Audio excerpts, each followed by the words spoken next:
You'll see the camera, the backup camera here in a second. It's handy not only from the view that you can see, but you can change to have a few different looks on the backup view. But in a case like this, we have, just as we're ready to back up, we have somebody walking in and we're able to see it and keep an eye not only on the back but the front as well. I'll show you the brake hold feature in a second. Real smooth ride, exactly what you'd come to. So as we come here, as we're looking at the brake hold engaged, and it clicks in, and my feet are off the pedals, yet the car's not moving forward. I'm still safe from side-to-side traffic. Doesn't seem like much, but to a dork like me, it's a cool little feature. My foot on the gas is what released it. And this is a 4-cylinder, but it feels, with the power and the timing, it feels much more like a 6-cylinder. And I'm in economy mode, not even in sport mode. The option I like about, I can show here, the option I like about the sport feature is I'm on the fly and I can change it to a sport feature. And if I need to have a little bit of extra power, it can kick in pretty quickly.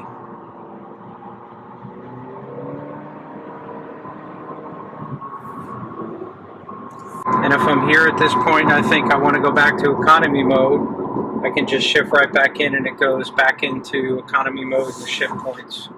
Very smooth transition in and out of gears, and gives you enough power, and then it kicks into just regular drive.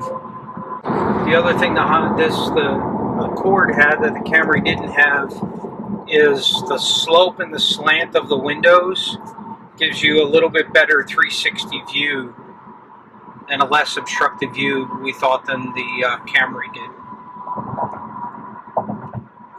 Like a car service, a town car, you have enough room to have comfort and passengers even on long trips in the back. It's as big as an old Lincoln town car in the back, with comfort, style, and everything.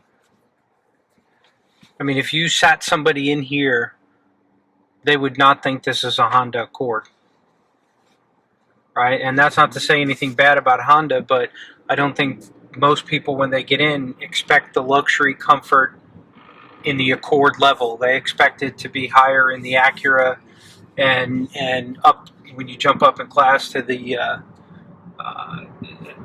not the Camry, the Lexus and other cars.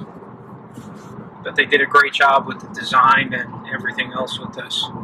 This is the 1.5 Sport, and it just, the look, the feel, like I said, the color, the wheels, the black interior, the contrast was, to me, it doesn't feel like I compromised, so to speak, to have a lower trim level than the upper trim level. I don't feel like I gave up anything in this car. The interesting part about this is, you know, the 3-year out residual value was, our insurance rates were actually lower because the residual value is going to be much, much higher in 3 to 5 years.